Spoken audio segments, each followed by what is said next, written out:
नमस्कार। दी हरियाणा टॉक्स के खास मुद्दे में आपका स्वागत है। नमस्कार। और इस खास मुद्दे में हम बात करेंगे 10 नवंबर को दिल्ली रेड फोर्ट के पास जो ब्लास्ट हुआ था, उसमें कुछ डॉक्टर्स जो फरीदाबाद की प्राइवेट यूनिवर्सिटी में पढ़ रहे थे, उसके बारे में है कि हरियाणा में एक ऐसी प्राइवेट यूनिवर्सिटी है जिसमें कई डॉक्टर्स को हिरासत में लिया गया है, पूछताछ चल रही है और उसको वाइट कॉलर टेरर मॉड्यूल का नाम दिया गया है। हरियाणा अभी आतंकवाद से लगभग दूर ही था और बहुत ही शांत माना जाता था, लेकिन फरीदाबाद की अल फलाह यूनिवर्सिटी जहाँ पे आतंकवादी पल रहे थे, संरक्षण उनको वहाँ पे मिला हुआ था और वहीं पे धमाके की तैयारी भी की गई थी।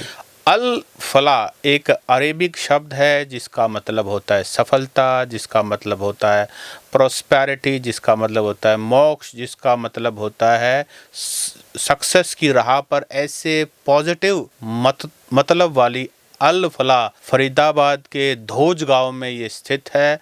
और इसकी क्या कहानी है जो हरियाणा की ज़मीन पर है, आज के खास मुद्दे में वही बात करेंगे। इस धमाके से रोहतक का भी एक कनेक्शन आया। एक प्रियंका शर्मा जो डॉक्टर है की पढ़ाई कर रही है अनंतनाग में, जम्मू कश्मीर में एमडी की पढ़ाई करने गई, तो वहाँ एक आतंकी से उनका कोई कनेक्शन बताया। हालांकि वहाँ की जांच एजेंसी ने उनसे पूछताछ की और उसको छोड़ दिया है।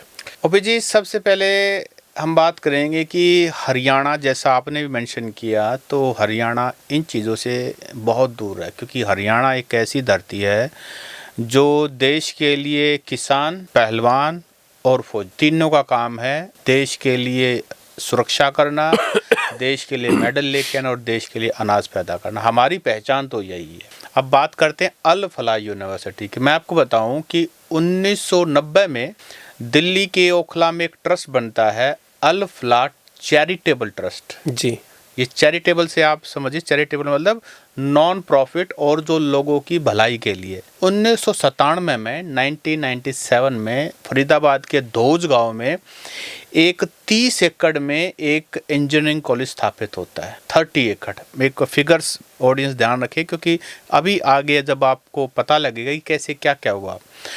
1997 के बाद 2014 में इसको प्राइवेट यूनिवर्सिटी एक्ट के अंदर मान्यता मिल जाती है।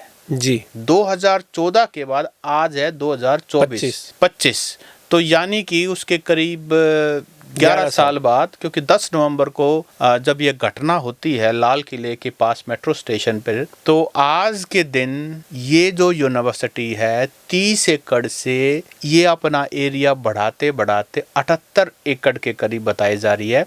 और सिर्फ जो इंजीनियरिंग कॉलेज से शुरू हुआ था वो प्राइवेट यूनिवर्सिटी बना और वहाँ MBBS, MS, MD और बहुत सारे ऐसे कोर्स चलाए जाते हैं मेडिकल के, जो करोड़ों रुपये फीस लेते हैं, करोड़ों, और नाम है चैरिटेबल ट्रस्ट। तो इसकी बहुत सारी कहानियाँ 10 नवंबर के बाद जब नेशनल इन्वेस्टिगेशन एजेंसी ने जांच आगे बढ़ाई, दिल्ली पुलिस ने, हरियाणा पुलिस ने, तो ये सारी UPATS ने, तो ये सारी चीज़ें निकल के आ रही हैं। तो सत्सिंह जी, ये जो यूनिवर्सिटी जैसे बेशक ये 1997 में मेडिकल इंजीनियरिंग कॉलेज बना, फिर 2014 में इसको यूनिवर्सिटी का दर्जा मिला, प्राइवेट यूनिवर्सिटी का, और वहाँ पे मेडिकल कॉलेज चलता भी था, अस्पताल भी है वहाँ पे। हाँ, वहाँ बता रहे हैं 800 बेड का हॉस्पिटल चलता है और 200 MBBS सीटें हैं वहाँ पर। तो ये सब वहाँ पे क्या कभी, जैसे आप ये देखिए सत्सिंह जी, यहाँ पे रोहतक में, कुरुक्षेत्र में, सिरसा में, या जहाँ पे भी हमारी प्राइवेट और सरकारी यूनिवर्सिटीज़ होती है, वहाँ पे कोई भी ऐसी कोई घटना होती है तो यहाँ की एजेंसियाँ है, पुलिस है, वो सब वहाँ पे पूरी ताकत झोंक देती है और हमारे बच्चों पे इतनी सख्ताई की जाती है कि वहाँ पे उनके लिए पढ़ना तक मुश्किल हो जाता है। इस यूनिवर्सिटी में आतंकवादी गतिविधियां हो रही थी, वहाँ पे विस्फोटक बनाया जा रहा था, 2900 किलो RDX वहाँ पे विस्फोटक पदार्थ वहाँ पे ले जाया गया, और जो डॉक्टर वहाँ पे मरीजों का इलाज करने के लिए जिन पे भगवान का रूप उनको मानते थे, दूसरा भगवान मानते हैं जैसे डॉक्टर को, वो लोगों की जान के लिए वहाँ पे एक विस्फोटक पदार्थ बना रहे थे। वो कैसी प्लानिंग कर रहे थे, कैसी साजिश रच रहे थे, और वो साजिश रचने में सत्सिंह जी कामयाब भी हो गए। तो क्या हमारी सुरक्षा एजेंसियां कभी उस यूनिवर्सिटी की तरफ रुख नहीं किया? मैं आपको बताता हूँ कि ये धोज गांव में है फरीदाबाद के, और वहाँ ना लोकल पुलिस स्टेशन में जैसे कि होता है। और ये स्वाभाविक है कि जहाँ इस तरह के एजुकेशनल इंस्टीट्यूशंस होते हैं ना, वहाँ पर रैगिंग की शिकायतें, थोड़ी बहुत मार पिटाई की शिकायतें और स्टूडेंट लेवल की, कॉलेज लेवल की, यूनिवर्सिटी लेवल की शिकायतें, जैसे हमारा रोहतक में PGIMS रोहतक है, MD यूनिवर्सिटी है, तो यहाँ अक्सर शिकायतें, मारपीट की शिकायतें, थोड़ा बहुत इधर उधर की शिकायतें जाती रहती, नॉर्मल है जहाँ स्टूडेंट होंगे, छोटी मोटी घटनाएं। लेकिन आप ये देखिए कि इतना बड़ा मेडिकल कॉलेज और बाकी सारे कोर्सेज भी वहाँ चलते हैं, एक भी शिकायत बाहर नहीं आती थी, एक भी। तो आप ये देखिए कि कितना अंदर डेमोक्रेसी होगी, कितना अंदर अपनी आवाज़ उठाने की परमिशन होगी। ये बाकायदा रिकॉर्ड पर है वहाँ के क्योंकि जब ये 10 नवंबर के बाद तो एकदम सब कुछ अल फलाह यूनिवर्सिटी के बारे में जानकारी जुटाने के लिए भागा है, तो वहाँ की पुलिस चौकी और वहाँ के पुलिस अफसर जो अलग अलग समय पर तैनात रहे कि कभी भी यहाँ से कोई शिकायत नहीं बाहर आई। बड़ी यहाँ ये देखिए ना कि दूसरे स्टेट के भी के यहाँ पे बच्चे मेडिकल की पढ़ाई कर रहे थे, बिहार के, कश्मीर के। तो आप ये देखिए ना, ज़्यादातर बच्चे वहाँ पे, हमने जैसे यूनिवर्सिटी का नाम है, अगर हम वैसे ही बात करें तो यहाँ पे जो कि मोहम्मडन जो बच्चे हैं उनकी संख्या भी मेरे ख्याल में 40-50% क्योंकि ये माइनॉरिटी इंस्टीट्यूशन है, और माइनॉरिटी इंस्टीट्यूशन का मतलब ही ये है कि वो माइनॉरिटीज़ के लिए है। और अगर आप बात करें मेट्रो स्टेशन की, तो जामिया मिलिया यूनिवर्सिटी का जो मेट्रो स्टेशन है वो इसके नज़दीक लगता है। और माइनॉरिटी इंस्टीट्यूशन है तो ऑब्वियसली माइनॉरिटी की संख्या ज़्यादा होगी, क्योंकि उनकी सुरक्षा, उनके हितों को सुरक्षित रखने के लिए बनाया जाता है, जो कि अच्छी बात है, होना चाहिए। हमारा देश एक डेमोक्रेटिक और सेक्युलर कंट्री है, वहाँ तक बात ठीक है। मैं साथ साथ ये भी बता दूं कि वहाँ के वाइस चांसलर ने बाकायदा जब ये घटना हुई तो उन्होंने उनका स्टेटमेंट भी मीडिया में है, उन्होंने कहा कि ये जो कुछ भी हुआ है वो इंडिविजुअल्स ने अपनी, मतलब उन्होंने जो किया है इसके वही रिस्पॉन्सिबल है, यूनिवर्सिटी प्रशासन का, यूनिवर्सिटी का इससे कोई लेना देना, यानी कि तरह से पल्ला झाड़ा। लेकिन जैसा कि आपने कहा, इससे बात नहीं बनती है, क्योंकि इतना बड़ा नंबर जो हैं, जो जिनसे पूछताछ चल रही है, इतनी सारा कुछ वहाँ से मिला है, तो यूनिवर्सिटी प्रशासन ये कहकर अपने हाथ नहीं धो सकता कि हमारा इससे कोई लेना देना नहीं है। अब इसमें सत्सिंह जी, ये जो यूनिवर्सिटी है, इनकी जो संस्थापक है, उनकी क्या बैकग्राउंड है? आपने देखो इसमें ना कई प्रमोटर्स हैं। देखो अभी तो जांच में, अब आज के दिन, आज हम बात करें मंगलवार को, आज के दिन NIA 25 जगह पर जो इनके प्रमोटर्स हैं उन पर छापा मार रही है, उनकी लोकेशंस ट्रेस करने के लिए। और ये दिल्ली के ओखला से शुरुआत हुई थी, और इसके प्रमोटर्स हैं जो कि स्वाभाविक हैं माइनॉरिटी कम्युनिटी से ही होंगे। और जिसमें आज DGP हरियाणा OP सिंह भी वहाँ गए थे। दिल्ली पुलिस ऑलरेडी वहाँ पिछले लगातार लंबे समय से वहाँ पर पूछताछ कर रही है। जम्मू कश्मीर पुलिस भी वहाँ पर गई हुई है, UP पुलिस भी गई हुई है, NIA भी है। तो कितने सारे पुलिस वहाँ पर ऑलरेडी प्रेजेंट हैं, पूछताछ कर रहे हैं कि भाई ये, और बहुत सारी ऐसी डिटेल निकल के आ रही। वहाँ के जो ग्राम पंचायत है धोज गांव की, उन्होंने कहा कि जी हमारी 22 मीटर चौड़ी सड़क 1 किलोमीटर की यूनिवर्सिटी ने अपने बाउंड्री के अंदर मिला ली, जबरदस्ती अपना इन्फ्लुएंस यूज करके। और वहाँ बहुत सारी बिल्डिंग ऐसी खड़ी है जिनके लिए कोई अप्रूवल नहीं लिया गया।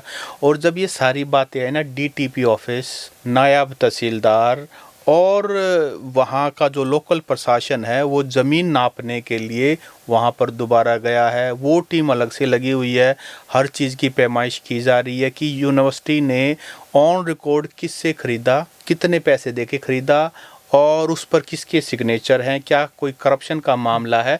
मैं ये कह रहा हूँ कि बहुत कुछ ऐसा निकल के आ रहा है जो बहुत शॉकिंग है और बहुत सारे सवाल खड़ा कर रहा है। तो सत्सिंह जी 1997 से लेके फिर 2014 में यूनिवर्सिटी बनती है, आज 2025 की हम बात कर रहे हैं, तो ये 11 साल में ये किसकी सह पे हो रहा था? ना बिल्डिंग्स की अप्रूवल ली जाती है, एनओसी ली जाती है, ना ज़मीन गांव के लोगों, जो कि गांव के तो अपना अलग रुतबा होता है, गांव के लोगों की अपनी मजबूती होती है, एक वो कहते हैं ना कि एकता होती है उनमें। तो इतना सब होने के बावजूद वो यूनिवर्सिटी में वो किसकी सह पे हो रहा था? कौन इसके लिए, कोई पॉलिटिकल प्रेशर था या क्या था ये? देखो, ये तो जांच का विषय है, लेकिन जहाँ तक आपने गांव वालों की बातचीत की, मैंने ना बहुत सारे ऐसे हरियाणा में और भी ऐसे एग्जाम्पल है जहाँ जैसे कोई बड़ा डेरा स्थापित हो गया जिस गांव में, तो उसमें आधे गांव वाले तो उनके भगत हो जाते हैं, जिनकी ज़मीन जाती है, जिनको मुनाफा हो रहा, जो कोई व्यापार करना शुरू कर देते हैं। तो वहाँ भी ऐसा ही हुआ कि कुछ लोगों को वहाँ से नौकरी मिल गई, छोटी मोटी नौकरी मिल गई, गार्ड की नौकरी मिल गई,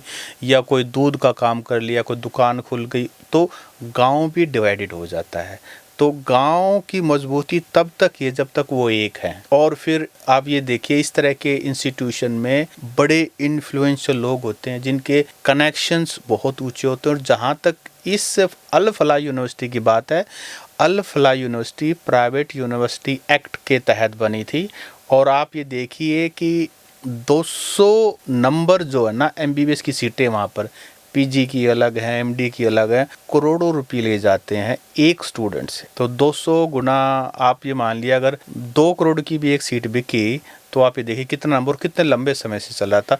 तो बहुत बड़ा पैसा इन्वॉल्व है। तो इसमें सत्सिंह जी आप ये देखिए ना कि अब ये जो एक आतंकी हमला हुआ और इस यूनिवर्सिटी से जुड़े लोग उसमें शामिल मिले, इसके बाद जैसा आपने बात की कि 200 एमबीबीएस की सीटें हैं वहाँ पे, हज़ारों आसपास के लोगों का वहाँ पे मेडिकल कॉलेज में इलाज होता था यूनिवर्सिटी में। 800 बेडेड हॉस्पिटल तो बताया आप ये बताइए कि अब जो दिक्कत है वहाँ पे, ये जो हादसा, ये जो घटना हुई है, आतंकी हमला जो हुआ है, उसके बाद जो वहाँ पे डॉक्टर थे, जो स्टाफ था, उनमें भगदड़ मच गई है। और भगदड़ मचने के बाद कोई लंबी छुट्टी पे चला गया, कोई रिजाइन दे के वहाँ से भाग रहा है, कोई कैसे वहाँ से गया। बहुत सारे लोग मिसिंग भी हो गए हैं। ओपीडी जो लगती थी रूटीन में, ओपीडी बंद हो चुकी है, बंद नहीं हुई तो वहाँ पे इलाज करने वाला कोई नहीं मिल पा रहा अब उनको। तो आसपास के लोगों की जो स्वास्थ्य सेवाएं हैं वो भी पूरी तरीके से चरमरा गई है। यहाँ ना एक बात मैं जरूर करना चाहूँगा, पता नहीं जो मीडिया रिपोर्ट्स निकल के आ रही है ना वो काफ़ी अच्छी नहीं। उनका कहना है कि बेशक ये इतना बड़ा बेडेड हॉस्पिटल था, लेकिन आम लोगों की सेवा में उतना तत्पर नहीं था, क्योंकि कोविड के दौरान इसको हॉस्पिटल डेजिग्नेट किया गया था किसको कोविड का है। लोग उस दौरान भी इस यूनिवर्सिटी के हॉस्पिटल में जाना पसंद नहीं करते, बहुत कम लोग गए थे। अब ये तो धीरे धीरे बात निकल के आएगी कि लोग यहाँ अंदर जाने से क्यों कतराते थे। जैसा मैंने कहा, इतने लंबे समय से चल रहा था लेकिन वहाँ से शिकायतें नहीं आती थी। और आप ये देखिए कि जब पुलिस वहाँ गई है, मीडिया वहाँ गया है अंदर, तो वहाँ की छात्राओं ने, गर्ल स्टूडेंट्स ने बताया कि रमज़ान के दौरान रोज़ा रखने के लिए वहाँ जो अदर देन मुस्लिम कम्युनिटी की लड़कियाँ थी उनको भी बड़ा एनकरेज किया जाता था, मोटिवेट किया जाता था कि अगर आप ऐसा करेंगे तो आपके प्रैक्टिकल में नंबर ज़्यादा लग जाएंगे, आपको जो डॉक्टरी के दौरान प्रैक्टिस आप कर रहे हैं उसमें कुछ बेनिफिट हो जाएगा। इस तरह की बातें भी सामने निकल के आ रही हैं, मीडिया रिपोर्ट्स कह रही हैं। तो अंदर क्या क्या होता था, ये अगर ये चीज़ें निकल के आ रही हैं और सरकार के पास एक भी शिकायत नहीं, कोई इनपुट नहीं। और जहाँ तक एक नेक ने भी इन पर आरोप लगाया है, नेक ने कहा है कि ये यूनिवर्सिटी वेबसाइट पर अपने आप को ए ग्रेड की यूनिवर्सिटी बताती थी, जो कि गलत है। इनके पास ए ग्रेड का स्टेटस आज के दिन नहीं है। और इसी बहकावे में बहुत सारे एडमिशन्स इन्होंने किए हैं और उनकी एफिलिएशन भी कैंसिल करने की मांग की है। हरियाणा की हेल्थ मिनिस्टर आरती राव ने भी इस पर कमेंट किया। उन्होंने कहा कि देखिए, जहाँ तक एफिलिएशन की बात है तो ये हायर एजुकेशन और सेंटर लेवल की बातें हैं, हमारे डिपार्टमेंट के अंडर ना इसकी एफिलिएशन आती है, लेकिन फिर भी ये जो घटना हुई है हमने भी रिकॉर्ड मंगवाया है। इसके अलावा जैसे NIA वगैरह ने, बाकी सब ने पिछले 10, 12, 15 साल का रिकॉर्ड इनका जब्त किया जा रहा है। हर चीज़ जांची परखी जा रही है कि कौन कौन लोग जुड़े हुए थे, क्या मामला था और ये कब से चला था, क्या इनकी प्लानिंग थी। और जैसा कि इसका नाम दिया गया, वाइट कॉलर टेरर मॉड्यूल, जिनके हाथ में स्टेथोस्कोप होना चाहिए, जिनके हाथ में BP नापने की मशीन होनी चाहिए, इंजेक्शन होने चाहिए, और वो इस तरह का मतलब टेरर मॉड्यूल में वाइट कॉलर कह लीजिए, वाइट कोट टेरर मॉड्यूल कह लीजिए। क्योंकि अभी तक जो देखने में आया ना OP जी, कि बेरोजगार युवा इसकी अपनी मजबूरी की वजह से, इग्नोरेंस की वजह से, वो लोग मतलब इस तरह का फियादीन हमला करते थे कि अपने आप को अपनी जान रिस्क में डालने के लिए। इसमें सत्सिंह जी, जो विस्फोट में जो आत्मघाती जो हमला हुआ, उसमें जो मारा गया आतंकी उमर, उनका उसका एक ना वीडियो भी वायरल हुआ है, जिसमें वो कह रहा है कि ये कोई सुसाइड नहीं था, ये तो एक प्लांट तरीके से शहीद होने के लिए ऐसा किया गया है। ये शायद उसने मतलब ये हमला जो हुआ, ये विस्फोट हुआ, उससे कुछ देर पहले ही बनाया होगा। पता नहीं, उसमें अलग अलग स्टेटमेंट आ रही हैं। कहीं वो बता रहा है कि इस तरह का हमला समाज के लिए ठीक नहीं है। बड़ी कॉन्फ्लिक्टिंग से स्टेटमेंट आ रही हैं डॉक्टर उमर की, और अभी बहुत कुछ सामने आना है। लेकिन हरियाणा में किसी यूनिवर्सिटी लेवल पर, और वो भी मेडिकल साइंसेज यूनिवर्सिटी के, उसके अगर ये चीज़ें सामने आ रही हैं, it is very shocking, it is very very disturbing कि अगर डॉक्टर लेवल के, क्योंकि आप ये देखिए, एक डॉक्टर बनने के लिए कितनी तपस्या करनी पड़ती है।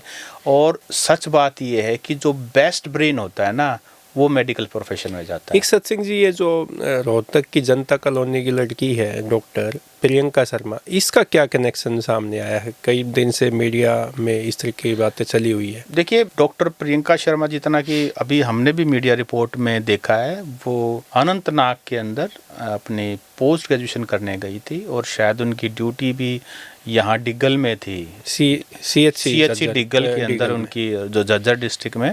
और वो मैरिड हैं, और भिवानी के डॉक्टर से मैरिड हैं। उनके हस्बैंड भी यहाँ भिवानी में ही पोस्टेड हैं, और वो अपनी PG करने स्टडी के लिए गई थी। तो बताया ऐसा ही जा रहा है कि भाई वो शायद जो एक आतंकी था उनके सीनियर थे और उनसे संपर्क में थी। अब बीइंग सीनियर जूनियर कौन किसके संपर्क में, तो स्वाभाविक सी बात है, किसी के चेहरे पे तो लिखा नहीं होता। तो लेकिन वही बात है, NIA ने उनकी जांच पूछताछ की है, उनको छोड़ दिया गया, उनका मोबाइल जब्त कर लिया गया है, कोई उनकी कम्युनिकेशन हुई है नहीं है।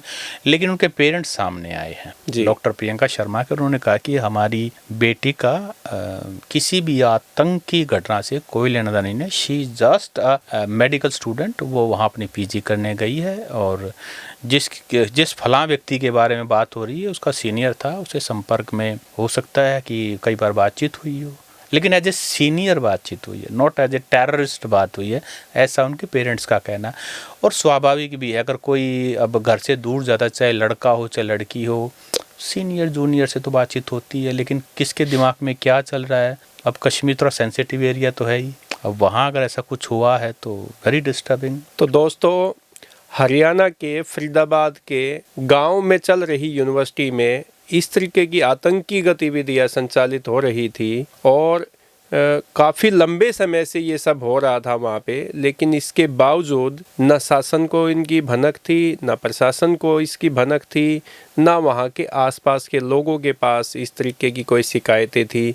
तो आप इस बारे में क्या कहना चाहते हैं? आप इस यूनिवर्सिटी के बारे में क्या सोचते हैं? नमस्कार। नमस्कार।